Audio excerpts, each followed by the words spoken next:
Alrighty, I've got some handouts here for anybody who wants these, and my photographer went on strike, so I had to draw all this stuff. So have fun. So just give you a brief history.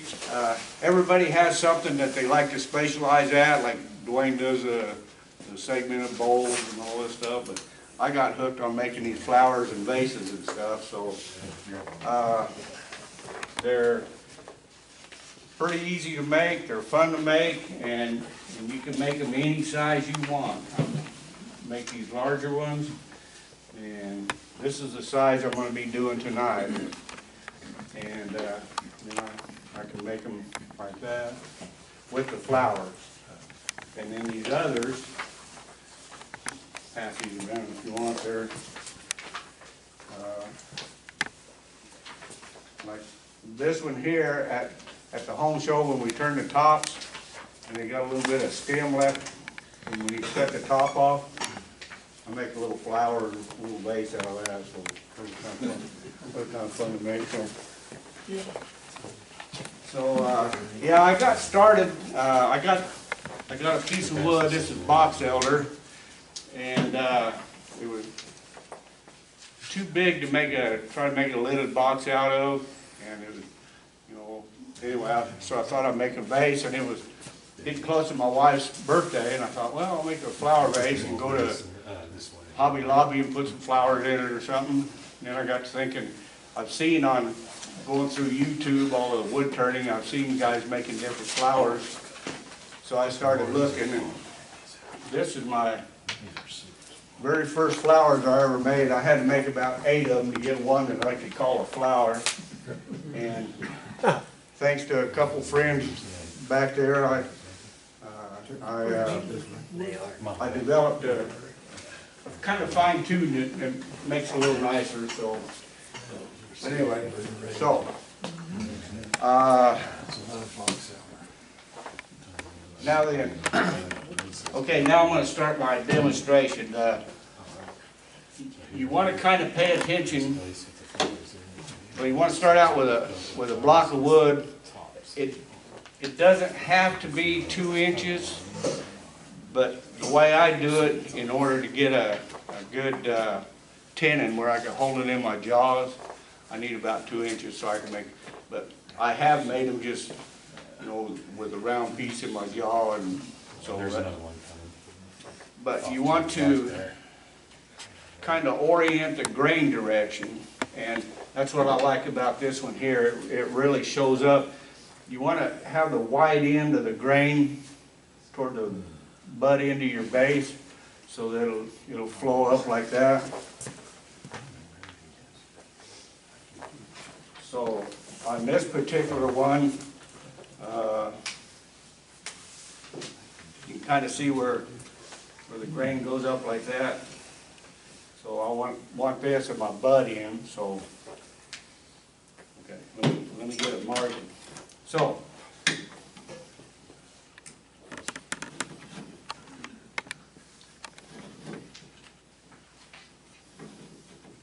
trying to find your centers here.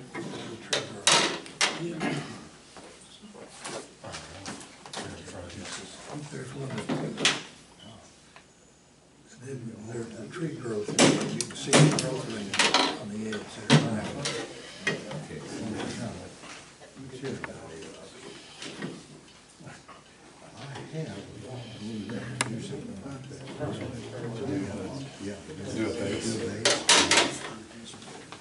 I ever get shot back.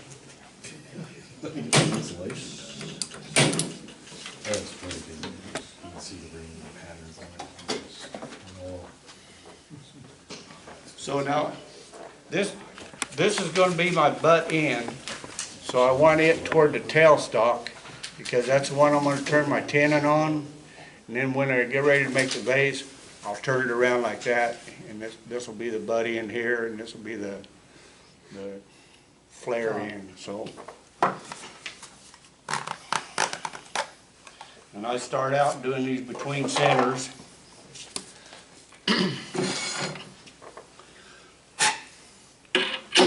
can use just your jaws, or you know, if you don't have any center like that. So.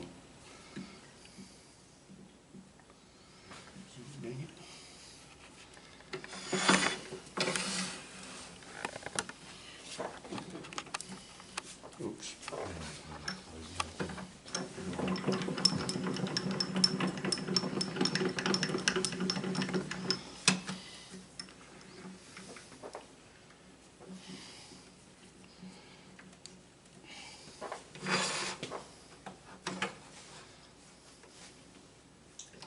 And I start them out about, I make my blank for these small ones about 5 inches long. And I'm only going to use about 3 of it to make the base. But there's going to be when I part it off, I'm going to want to be able to angle my chisel in there, so you don't want it, you know, your base clear down at this end, because you won't have room to, for that kind of, but we'll get to that part. Oh, okay, my standard disclaimer is know your equipment.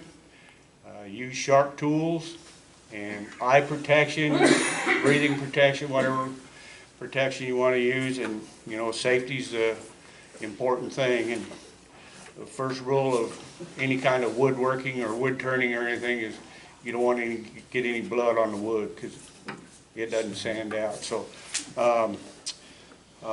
and then the other part of my disclaimer is, you know, I'm going to screw something up, so just be ready for it. So everybody forgets a step or something. So.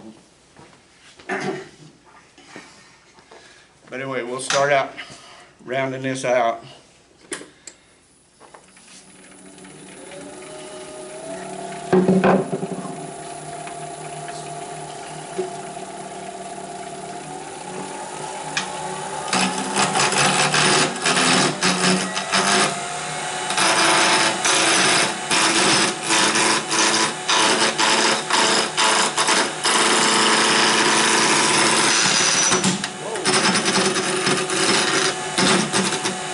I'm too low, I think.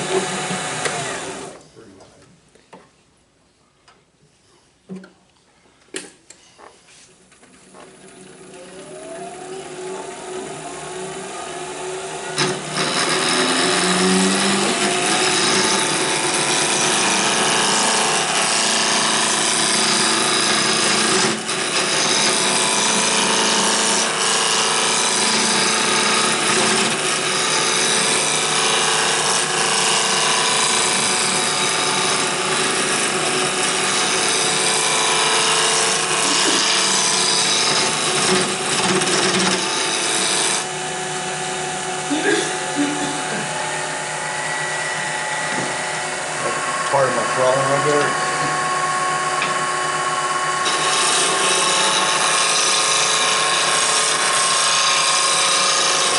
See, I haven't even got it rounded off, but I made my first screw up.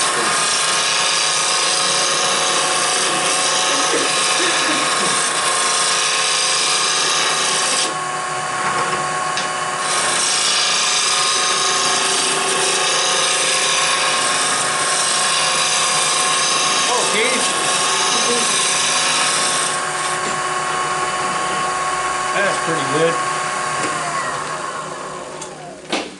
Okay, now then that we got it round.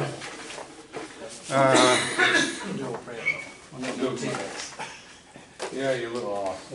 Oh, there it is. I put the measurements in there that I like to use, and but I'll pass this around when I get done. But it's a little storyboard that I put where I want to put my lines on here. So now this is going to be the neck end. No. I got ahead of myself. This is the end, and I want to put my tenon on.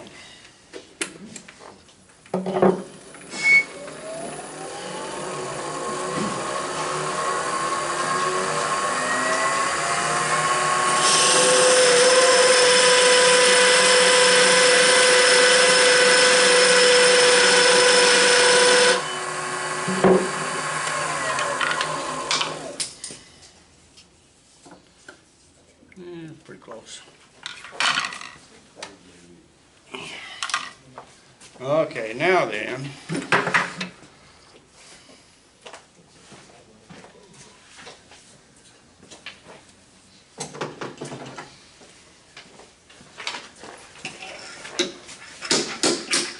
done with that.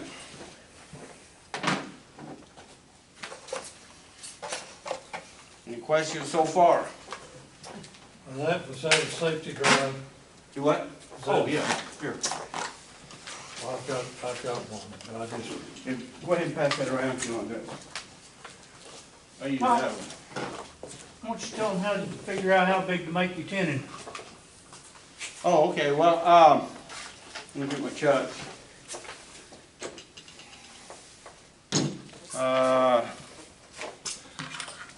Can I do this on camera here?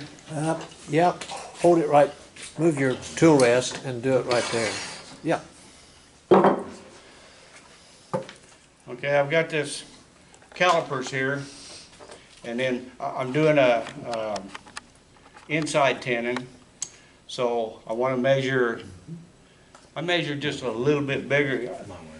You want to bring your jaws in to where they're almost closed, maybe about an 1/8 inch. That gives you a little wiggle room if you go too small. But I put the calipers on here and figure out how wide I want. Now, if I'm doing an outside tenon, well then I'll measure the outside here, or expansions. Mortise. Yeah, if I'm doing a mortise. But anyway, and then when you turn it down to where you think you're pretty close, and you can check your tenon and You might, Tom, I'm gonna show them something here. oh, go ahead.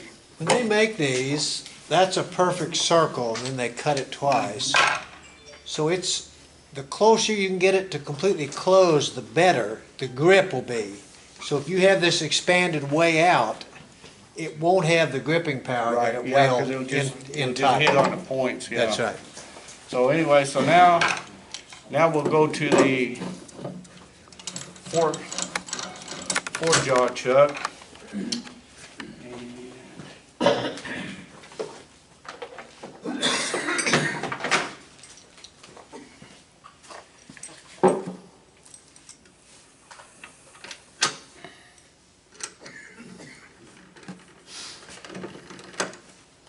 And this isn't really necessary, but I do it anyway.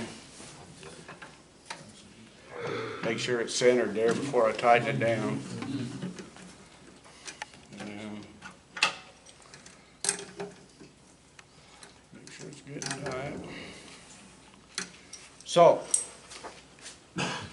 yeah, we'll leave that center on. Now then, since I turned it over, this is going to be the neck end, and this will be the butt end here. And I take my little storyboard thing, and I'll set it up here.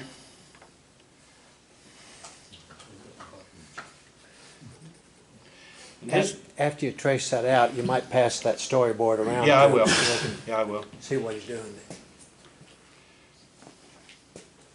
Now, all the measurements I gave, they're not exact measurements. It doesn't have to be, because every one of them is going to turn out different. And but this just gives me a starting place here. But in this center line here between these two, that will be the center of my bead, the butt end. So.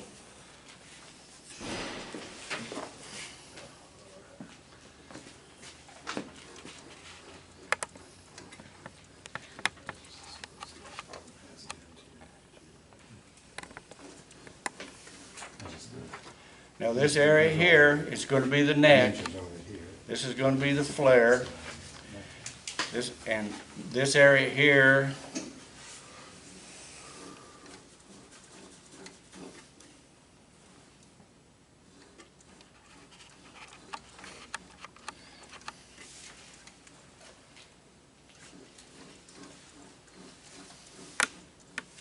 okay.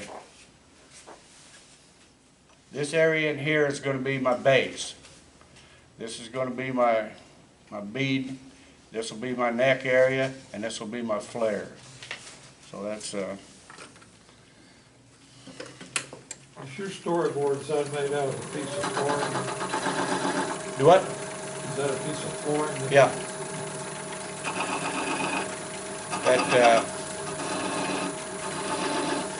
That happens to match the floor in my shop. Just don't drop it, you never find it. Right. Okay, now then, where are we at here? Okay, now, yeah, I might as well do it. I've got to go ahead and drill a hole.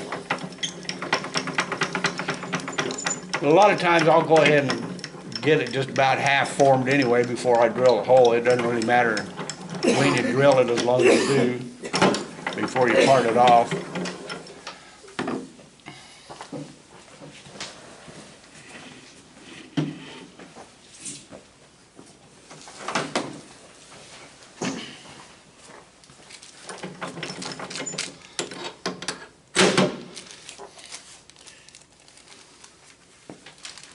I've got a 3/8 drill bit that I've already got marked. That's all I use this bit for.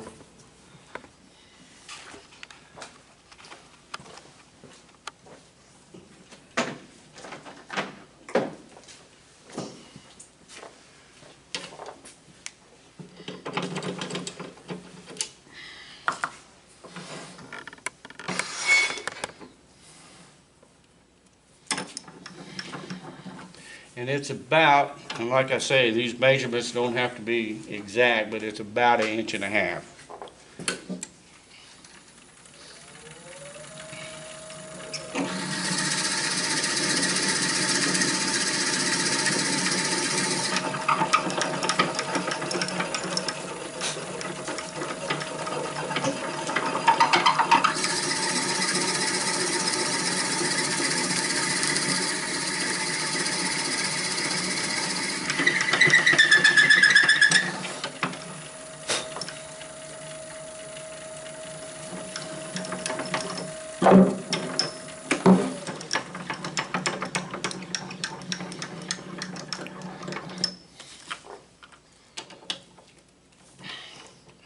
Now then, while we're on the drilling phase here, for my larger vases, I think I wrote on the very back page, I kind of gave you the dimensions for these larger vases, and I wind up using a 3/4 inch Forstner bit, about 3.5 inches deep, you know, into the neck here. And on my lathe, I start out, I drill a 1/2 inch hole because it's not quite chunky enough to get that 3/4 Forstner bit through there. But like I said, the technique is the same for no matter what size. It's just different hardware you use. Okay, where am I now? So.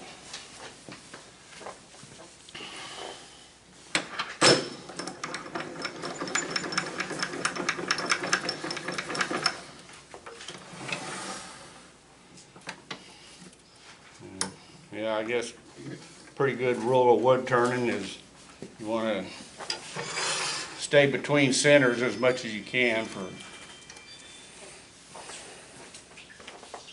Okay. Now, I'll start out with my detail gouge here.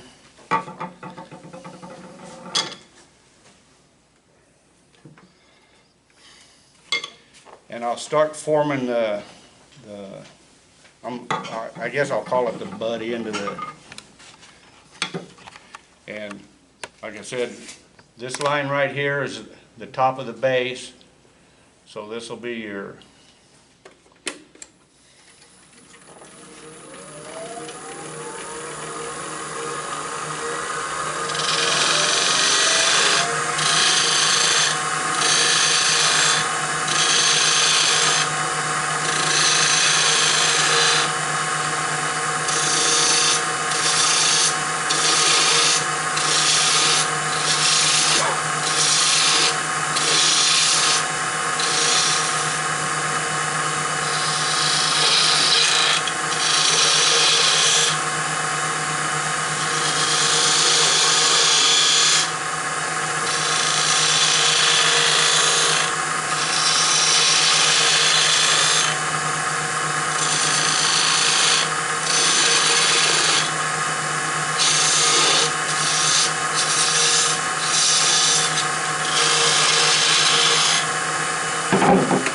Now, it all depends, this is still too big, but it all depends on how big you want it, you know, the base of it, and on that one brown one that I sent around,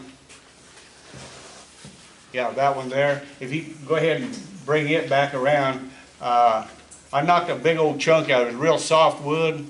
I got a catch and knocked a big old chunk out of it, so instead of doing round like that, it come out, but I think it looks kind of cool, so it doesn't even have to be round, so.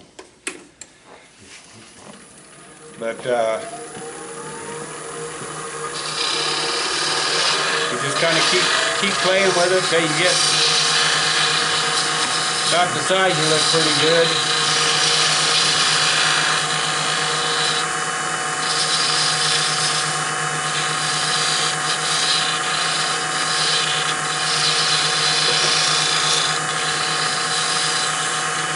And we'll probably be doing a little siding a little later anyway, so now that I've kind of got it shaped there, that I'm going to go ahead and start working on the neck.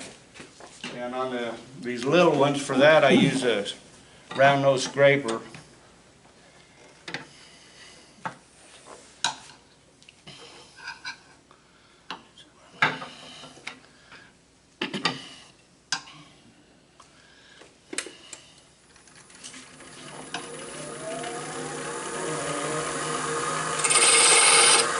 Start hogging some wood.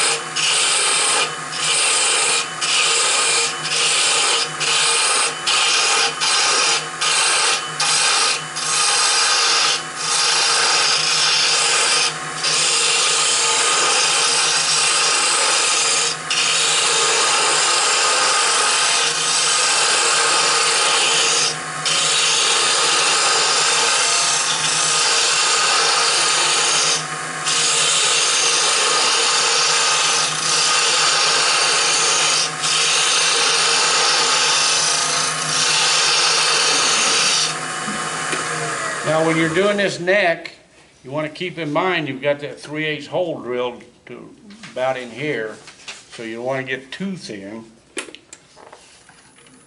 I'm going to take a little bit off of the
I think I mentioned in the handout on this base, or the flare of it,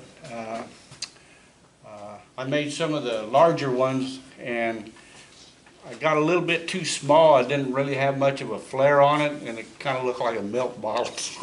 So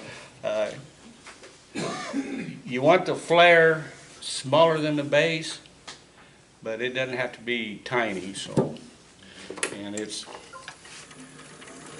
and the first one will probably look exactly opposite of your second one.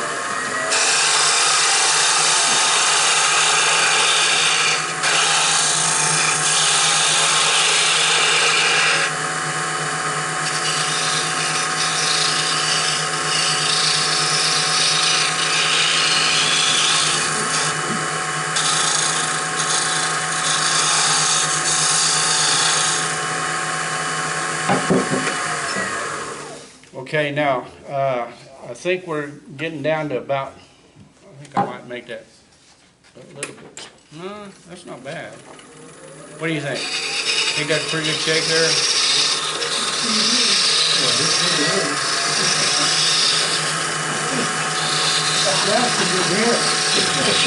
You what? Is it all right? If it's good for you, it's good for me. 64 from that hole in there. Yeah. Now, I think on there, on that step 6A, where I mentioned about, I like sometimes to make that Grecian look, and that's this, I guess that's, got these little, looks like Greek columns or something. Anyway, I do that with,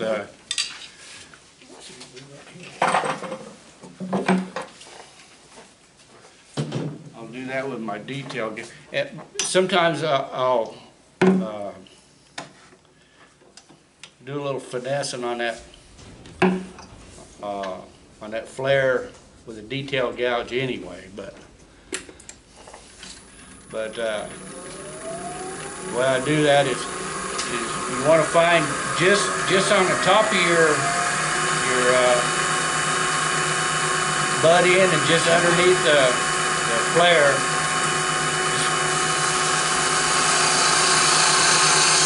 just trying to make a half.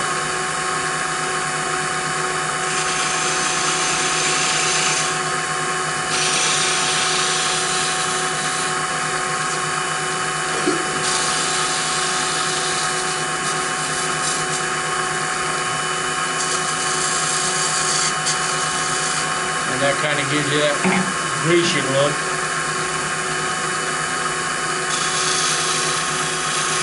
Kind of round that in there.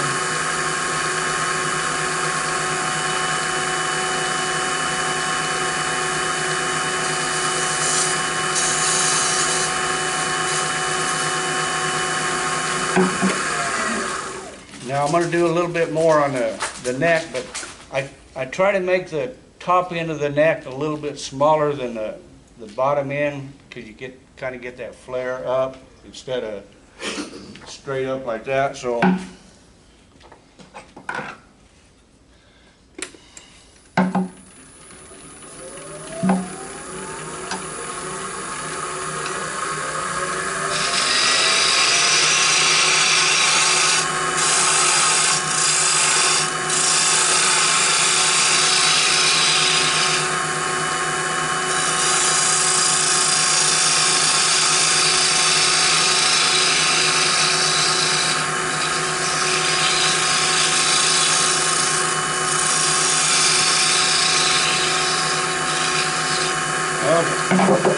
now then, I'll work on this base a little bit, because the base is way too big. One thing I like to do when I'm working on the base, I'll come back here and make a couple parts in there to where I can work on the base. So. And I make the base a little bit wide. That gives you, because when you reverse it, if you want to tweak it a little bit and finesse with it, you still got a little wood you can play with. So I'll make it a little bit wide.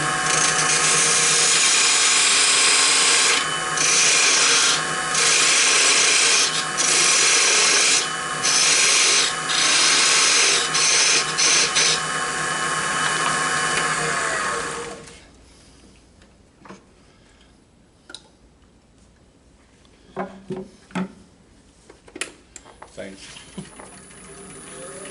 Do you need more lime on here?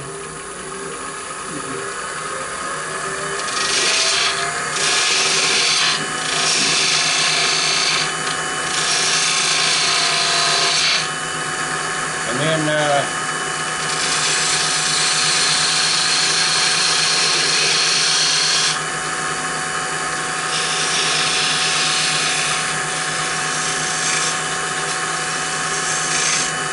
I like to bring that base kind of up to an angle, and then kind of make it to where it's like the bottom is turning under,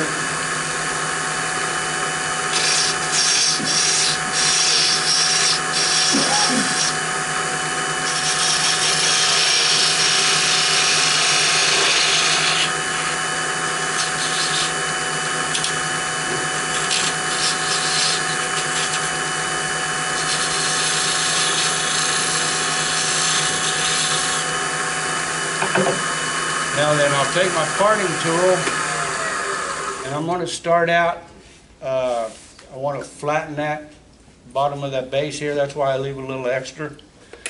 So I will come in here.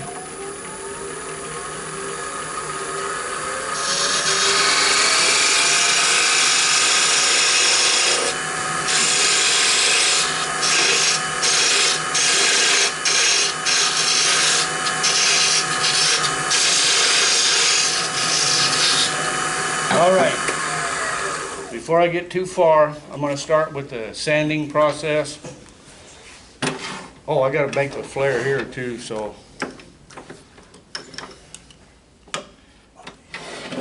I learned this a long time ago.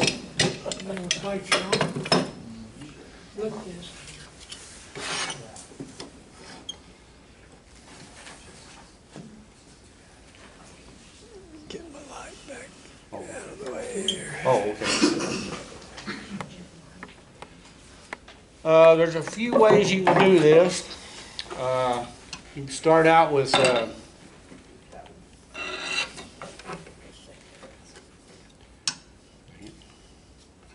got it still all right? Oh. You can start out with your round nose scraper, and you want to kind of taper it down in toward the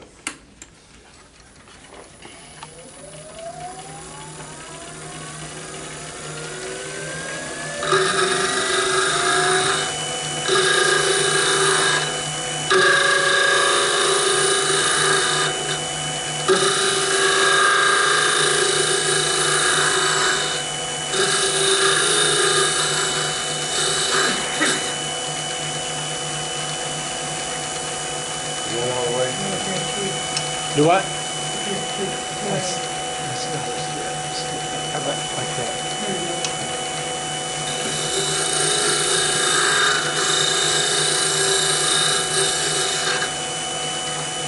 And then I'll take my detail gouge and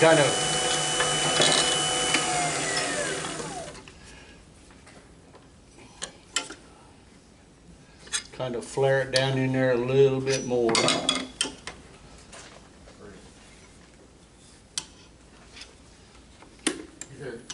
You're gonna hold the bevel that way?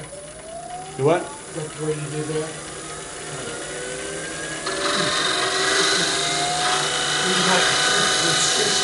Yeah, a scraper, yeah. I thought Phil's gonna do this.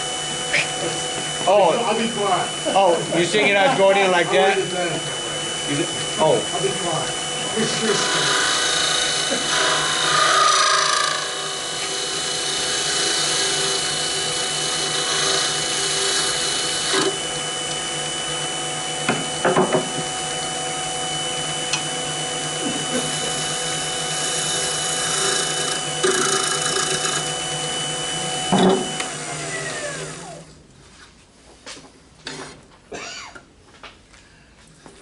oh.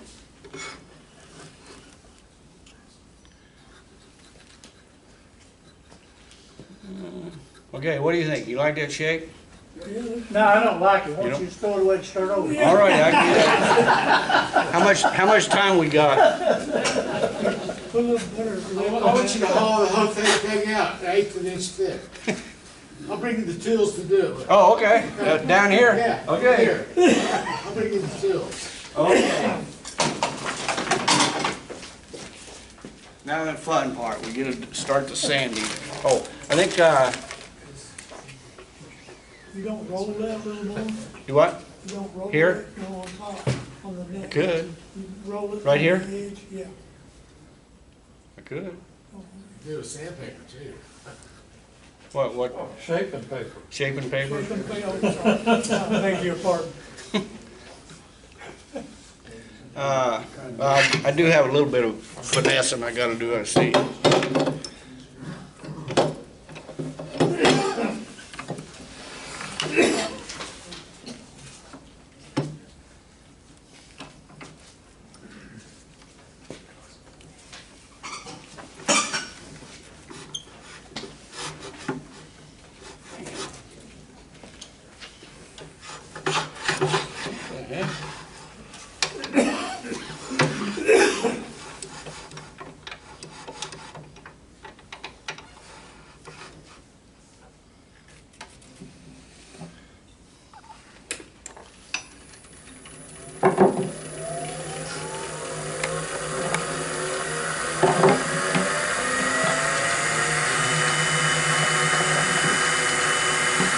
Right here? Is that what you want? There it is.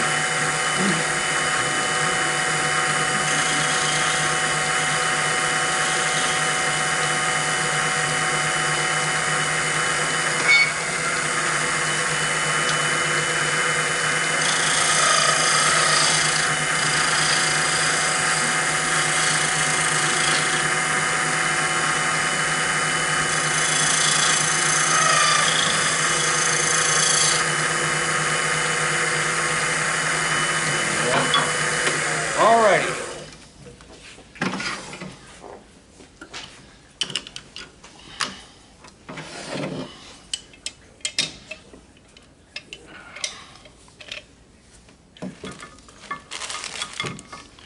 Okay, now with the sanding process,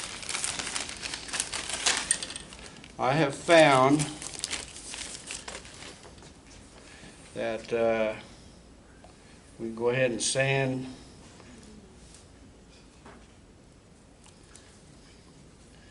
the Do all of you use this Abranet sanding paper? If you don't, this is fantastic.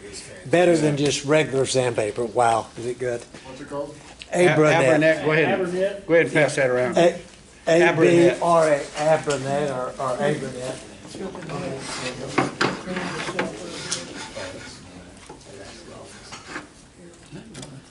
And just like regular sandpaper, they make it in all grits and widths and everything, but it's really good stuff. It costs you twice as much. Here, we're gonna have to- Let me move it here. Okay, well, get it further away from the thing. Oh, too much light on it? That's right. Here. Get it back. Oh, it's shining on me now. Well, that's why I was trying to get it Oh, back here. Okay, okay. Now, for these, I use just a little 1/4-inch dowel and wrap and you can use regular sandpaper if that's what you got. Just kind of wrap it around the dowel. Now on these little ones, you just want to kind of smooth it out. I mean, they're not going to be able to stick their finger down in there and feel it anyway, so just, oh.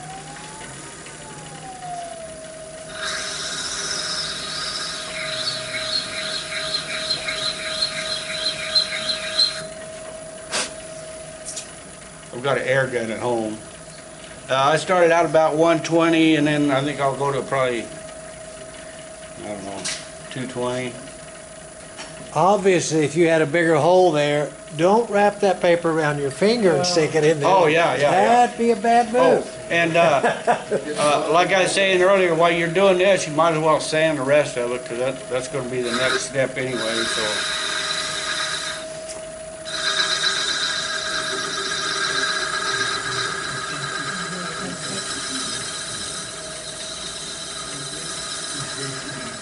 How we doing on time there, Richard? I don't have my watch on. Yeah, you're good. Okay, Okay. that's 120. I think I'm going to go to 220.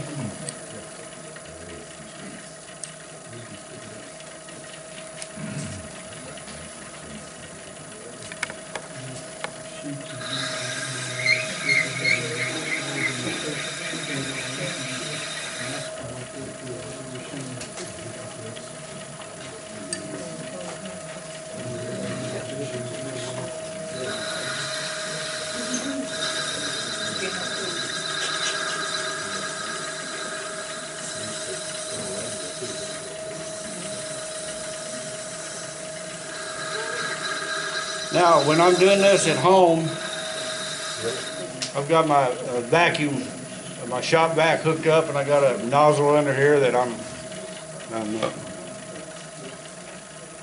sucking up the dust so I don't breathe at all.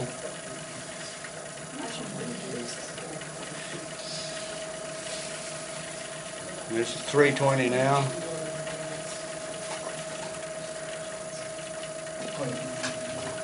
Oh, Richard, can you pull me that shop vac around?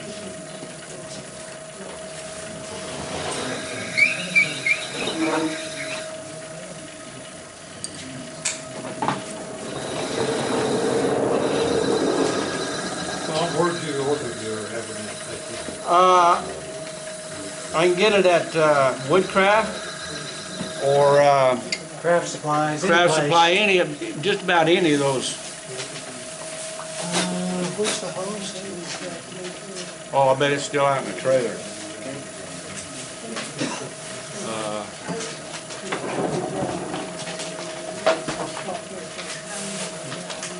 Who's got the keys to the trailer? I do. Can we go out and get the hose for the shop vac? Well, I have to hold it up like this. Did you put your hand around that?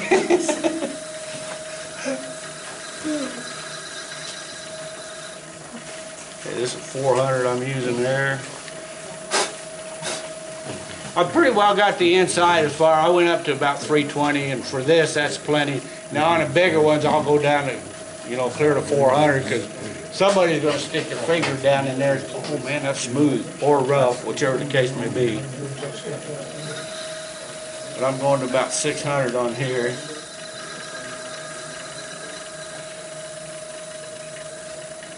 And you can go a lot finer if you want to. That's.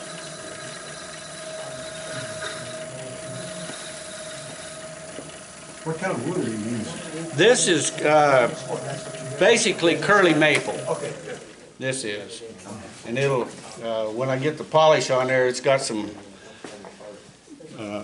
figure on it that really shows up good.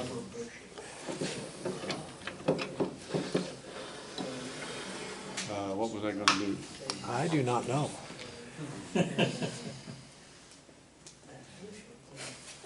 Oh, I know what I was going to do.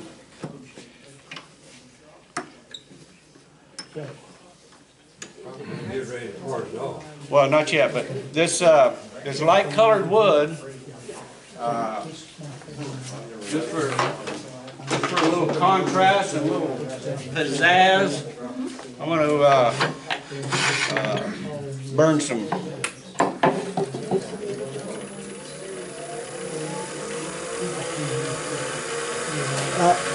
Well, I was gonna say, if you do it underneath, they can see you doing it. If you do it on top, they can see it.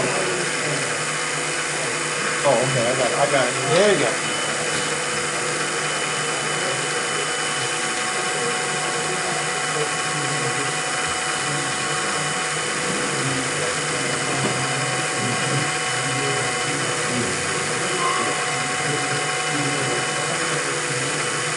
There. You what? Now I know what. Right here.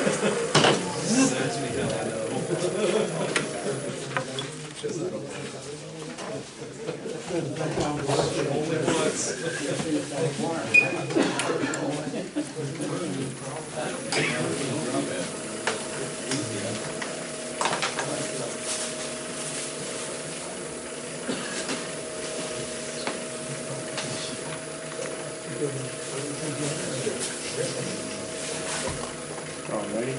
I don't know how to turn it on here. Ready?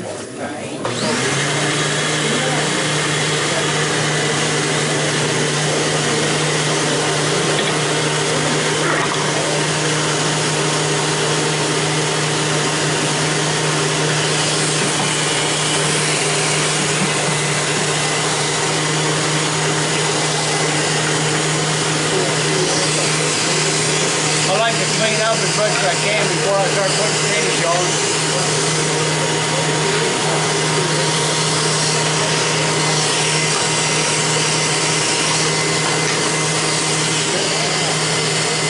Yeah, that's it.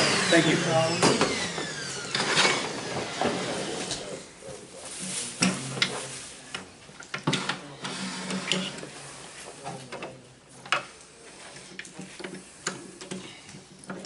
Take that off there for right now. I've got stabbed too many times, too many times.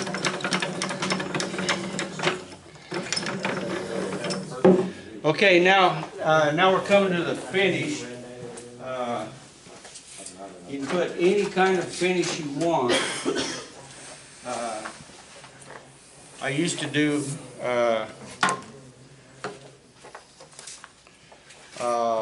Balin's, and I still do a lot. but, Shows there. yeah, that's it. Well, the first one I use is a scratch-free. Okay. I bought that out of Craft Supply. It's scratch-free. It's Dr. Kirk's scratch-free, and the other is Dr. Kirk's Versa Wax. And it's pretty good stuff. But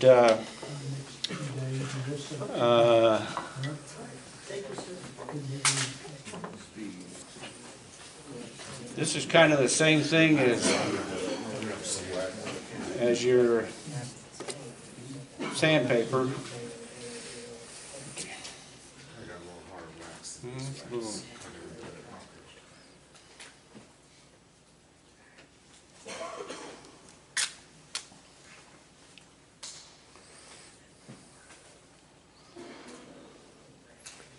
I don't have a knife.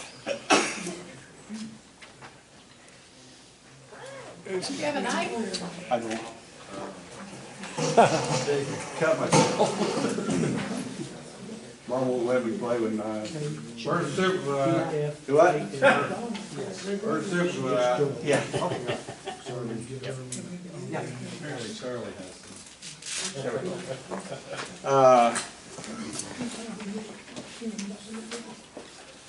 You guys want to do a couple more for me?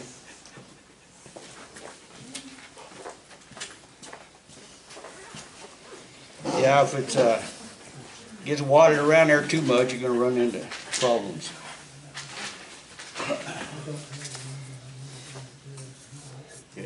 Okay, now I found out if you got it sanded down and ready to go and all that, it's just as easy to go ahead and just finish the whole thing. I used to just finish the flare in, and then after I reverse it, then when I reverse it, all I'm going to be doing is working on the bottom anyway. So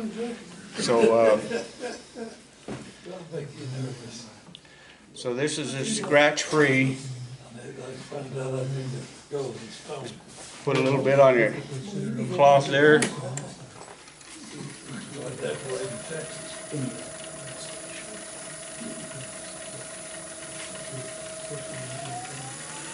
It likes friction, so, and if you're not going to finish the whole thing, at least finish up past your neck, because when you turn it around, that's the last you're going to see it. So.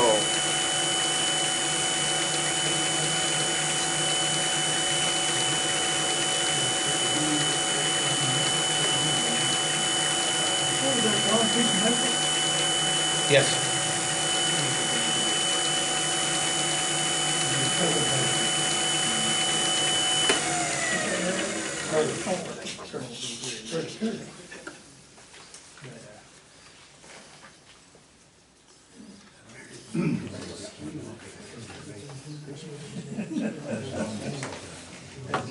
Yeah, this is that scratch-free, they call it, so. Thank you, sir.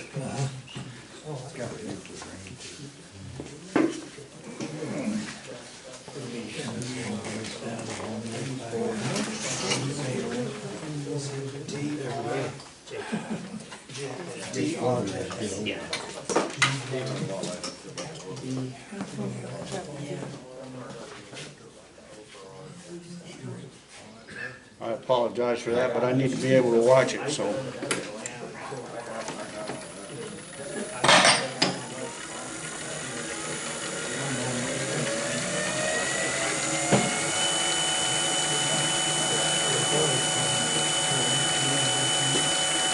You just keep rubbing that back and forth and you can watch it. You can watch that, it's easy for you to say. You can watch that wax move back and forth until it gets worked in.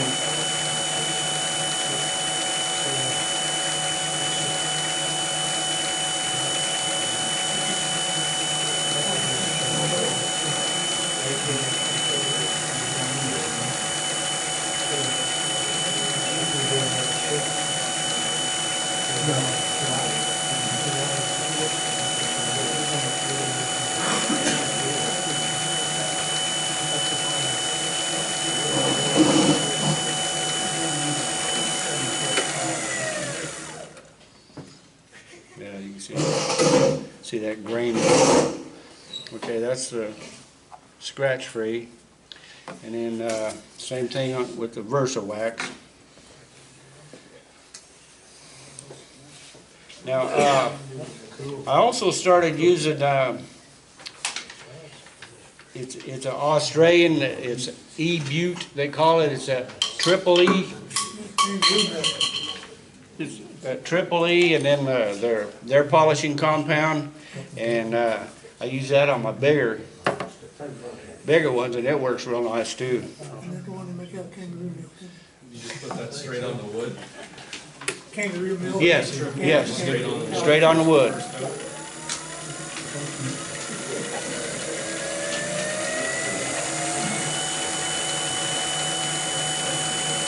gonna go up, because it didn't get that You know, that's right, it's just the fires and all that.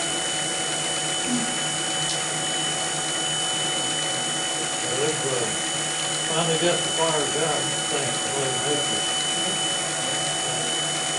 Tom, I was talking and wasn't listening, I'm sorry. Oh, what? But what is your polish? Oh, that triple E well, this here is Dr. Kirk's, go ahead and pass that around, Dr. Kirk's Scratch Free. Okay. Got that out of Craft Supply. And then the wax is Vase wax. Go ahead. Is that the straight color, or did you get the lemon color? It's straight. Yeah, they have that in a lemon scent. That really puts on a shine. Isn't that also a UV? I think it might have a little UV in it. Yeah, the Vase wax is supposed to be a UV.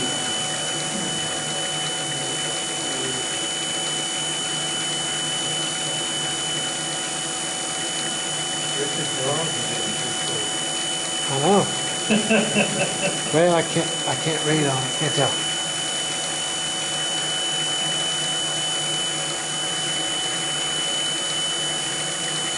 If y'all are using exotic wood, the reason you'd want to use a UV finish, exotic woods when exposed to sunlight or UV tend to migrate in colors towards brown, an ugly brown. So if you can use a finish that will have UV protection in it, you can help reduce that degradation in color. It'll slow it down, it won't stop. Yeah. They go from ugly from the UV. So I keep my stuff in a dark room at my house. I don't. Where nobody can see it. Unless I'm showing it off to someone. All righty, so that's, could have been a little smoother, but we're rushing it here. But that is the, Okay. thank you. Okay, now then, for the parting off parade. You gotta polish it now, after you got the wax on it. Do I? No, I already did. Yeah.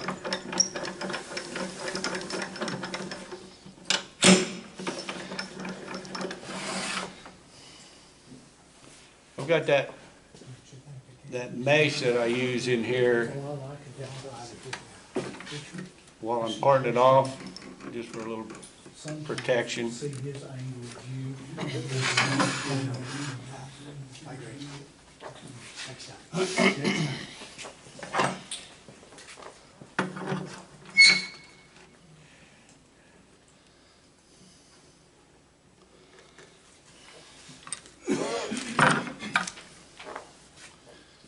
Okay.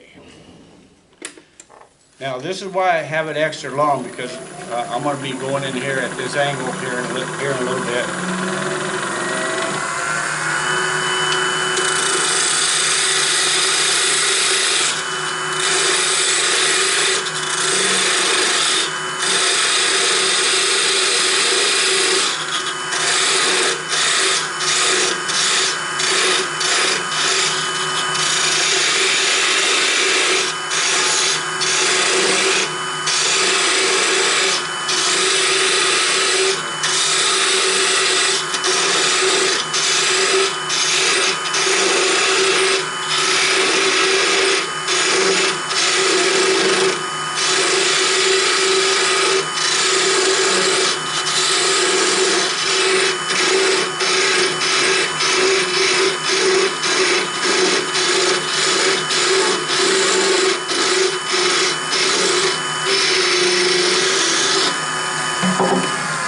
Okay, here's where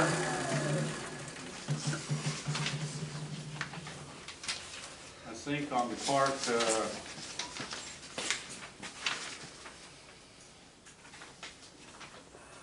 on step 9, figure 8,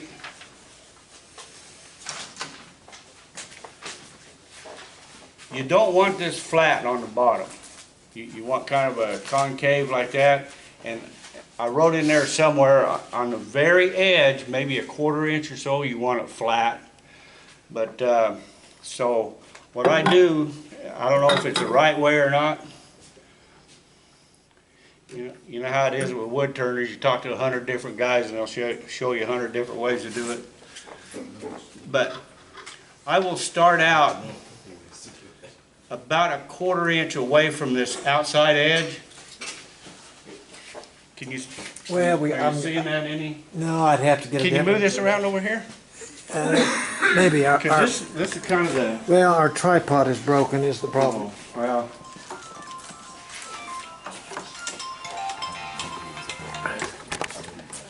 Okay. this is kind of the tricky part of the whole thing, really. That's why. Let's see. Let go. If we can get back over on this side. Oh. Okay, I didn't know you wanted that. Oh, All right. See, we got a little issue here. duct tape. Well, that I'm gonna have to hold it because it is busted. Sorry. Okay, we'll just do the best we can do. You tell me. Well, I'll need over Well, here. I'm gonna be right in the way, aren't I? that ain't gonna work. Well, if you want to come up a little closer. You let me come right here. Anyway, I don't want to start on the outside edge. I want to come in about a 1/4 inch. And just at a slight angle, just on the very tip of my parting tool, you can just kind of move it around and just kind of concave it. So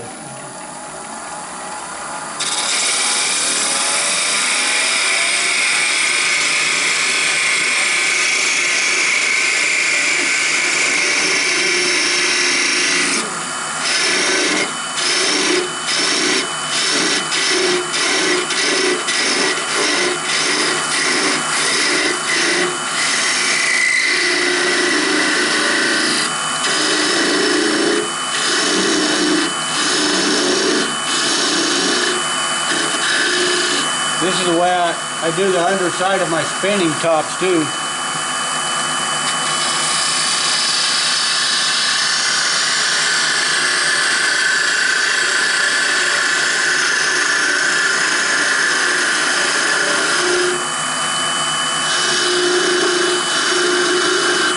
Okay, and then I think I mentioned in there somewhere, I leave a little nub here. That makes it easier to find the center when I go back, when I reverse it. I use a little nub there. So,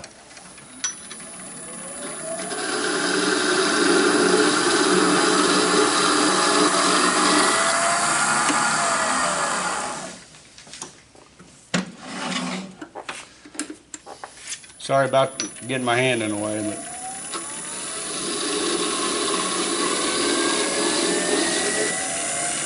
Okay. Okay, now it's time to reverse it. So, I will take this chuck off.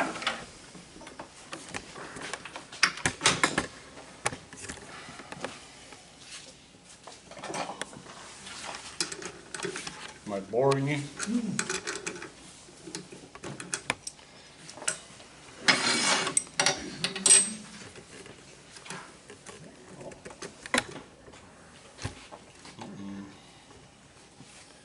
Did you break it? I think it's.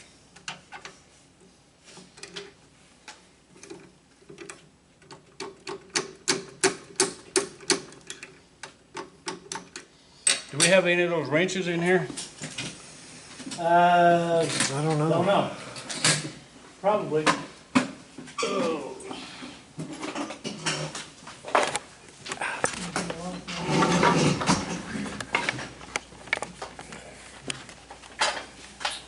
What's it doing, Tom?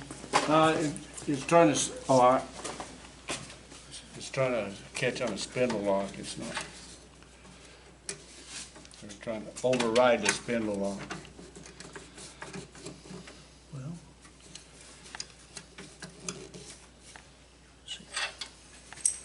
use that for your lever. There.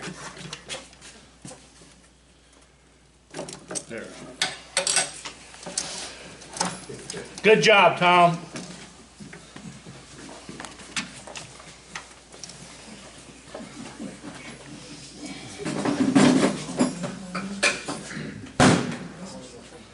Don't make me mad. You won't like me when I'm mad. Who's Joyce said? That's all right, we don't like you now. Your wife said. Yeah. Okay.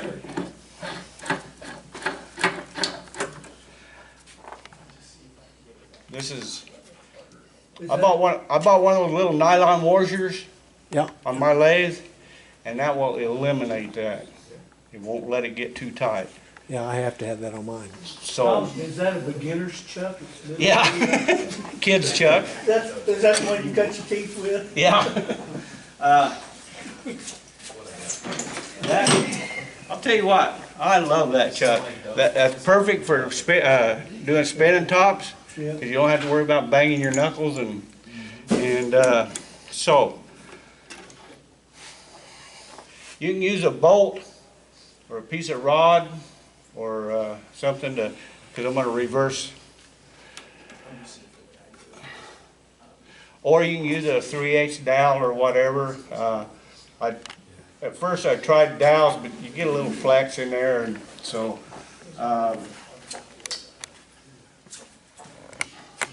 Is that a little Nova chuck? no, that is I got that from Craft Supply, and they call it their Artisan? Fan chuck. Artisan. Artisan, yeah, and they have how about that size, a full size one. The only thing I don't like about them that they don't have the dovetail jaws. They got the straight serrated ones.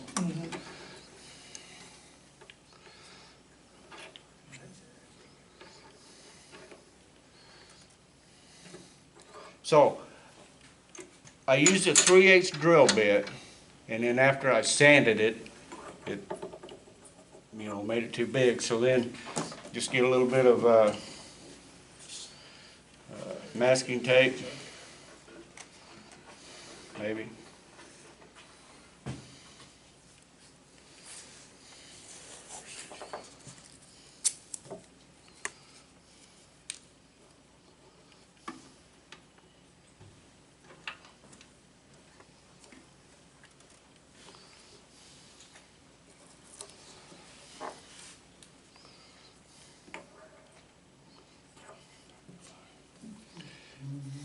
Now then,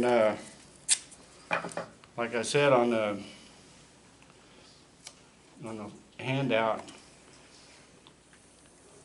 you don't want to make it too tight, because especially on these little ones, if you slide it on there, it's too tight, and if your flare is small, you could split it, which I have done that before, where all you have to do is put some super glue in there and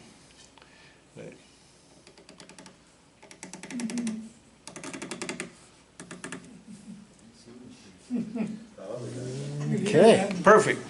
That was a little tight, but that made a wood that's got long straight grain. I would have cracked that for sure.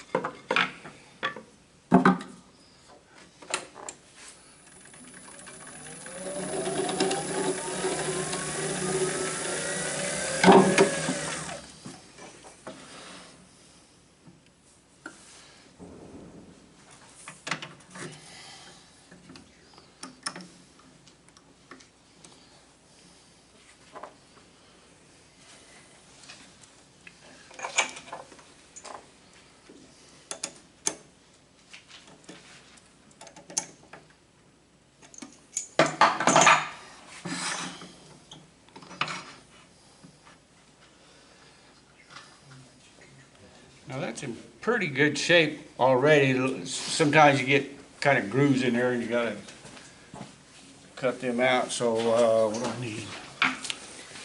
So I'm just gonna turn this little nub off.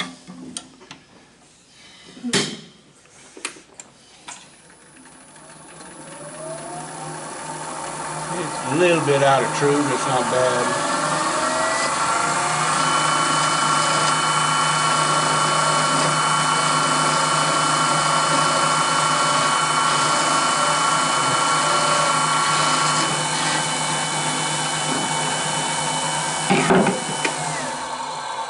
If you can move your light, well, if you can move your light back over here, Is that that's good. That's good? Okay, good, yeah.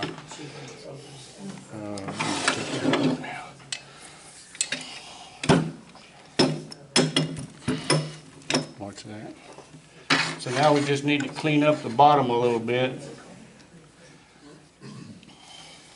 And this is where I said very gently.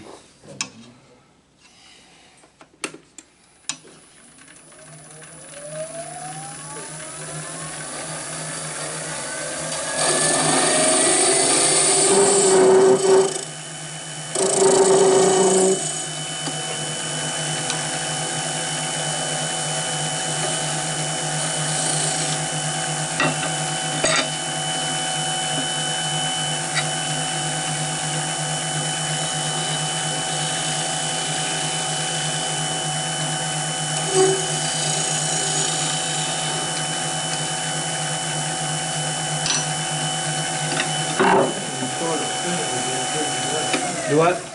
When you started spinning and cutting, that trued it up and it wasn't bouncing. Yeah. Now then, if you wish, put my signature rings in here. Now I will go in,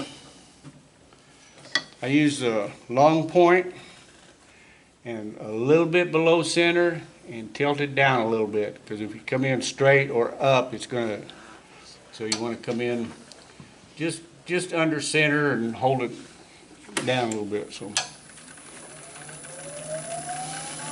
we learned this the hard way.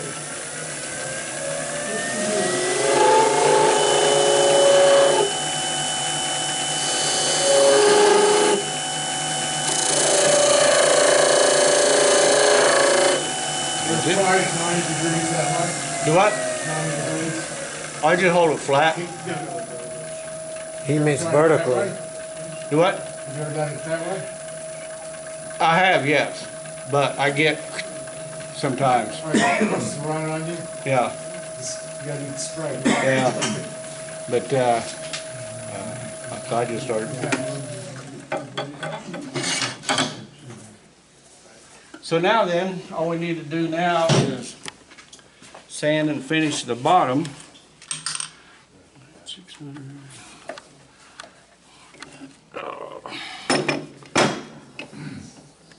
See, 120, 400, 220. That's 120. What's this other one? Oh, that's 320. Okay, that'll work.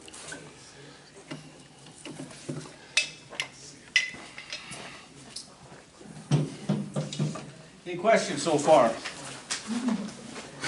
How come you didn't just go ahead and part that off completely when it was on this end?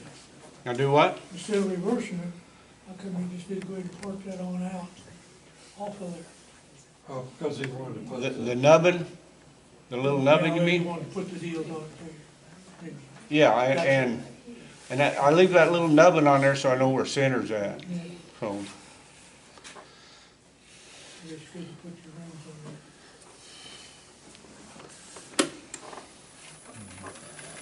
there. now, if you wanted to, you could shape this base, or you can do anything, as long as you keep it between centers. You see something you want to tweak a little bit, but,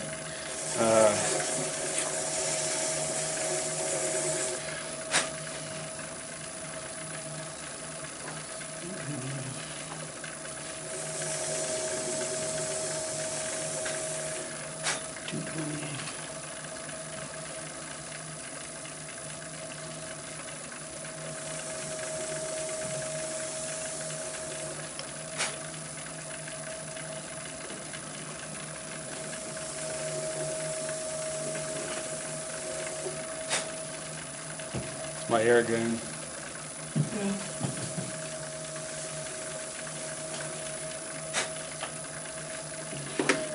Okay. Scratch free. Oh, while I'm thinking about it, that, before I got that little chuck, I used this one, and it's perfectly adequate. I use this for my larger vases anyway. There was a couple of times that I had to put a lot of tape on, I sanded too much, so I just put some of that double-sided tape on here, and it held it pretty good. And then, to reverse it, like I've got it on there, I made this for my larger vases.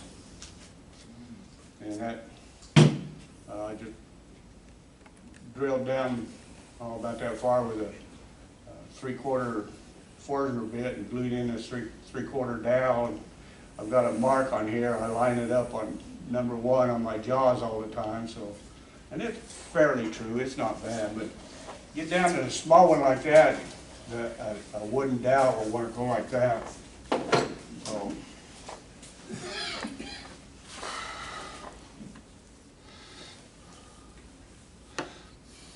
So any questions?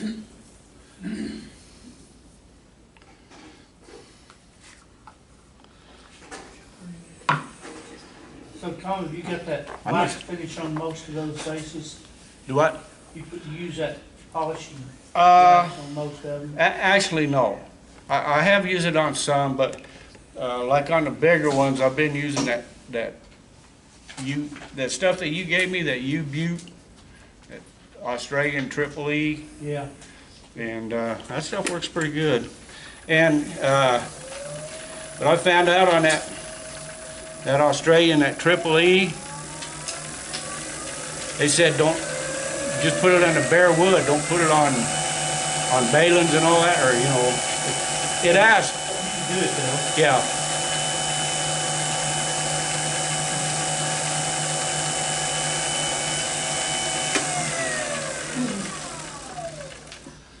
Now then, our next show and tell. I'm gonna bring this vase for a bring back. You gonna put a couple of flowers in it first? Oh yeah, of course. You can't give a vase without flowers. That's why she looks so mad at me. I want daisies in there, Tom. Forgetting from, oh, okay, I can make daisies too. Let's see. Yeah, these are daisies. There you go.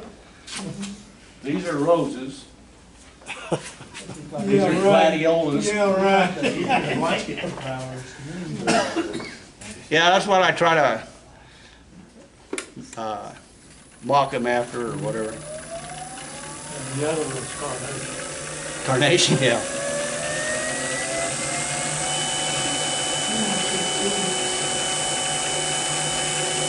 I went to a demonstration in Provo, Utah, and watched the guy turn and rose. It was quite a deal.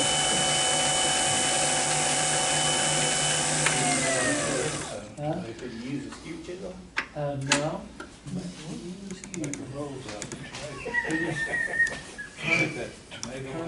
Well, folks, Okay.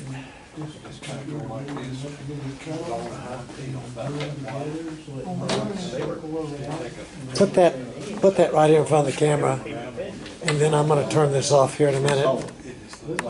Just a minute, let me, oh, I forgot one thing. Go ahead, take a picture. well, okay. Go ahead and take a picture. Oh, I've got it now. Okay, I forgot one thing. I'm gonna quit here.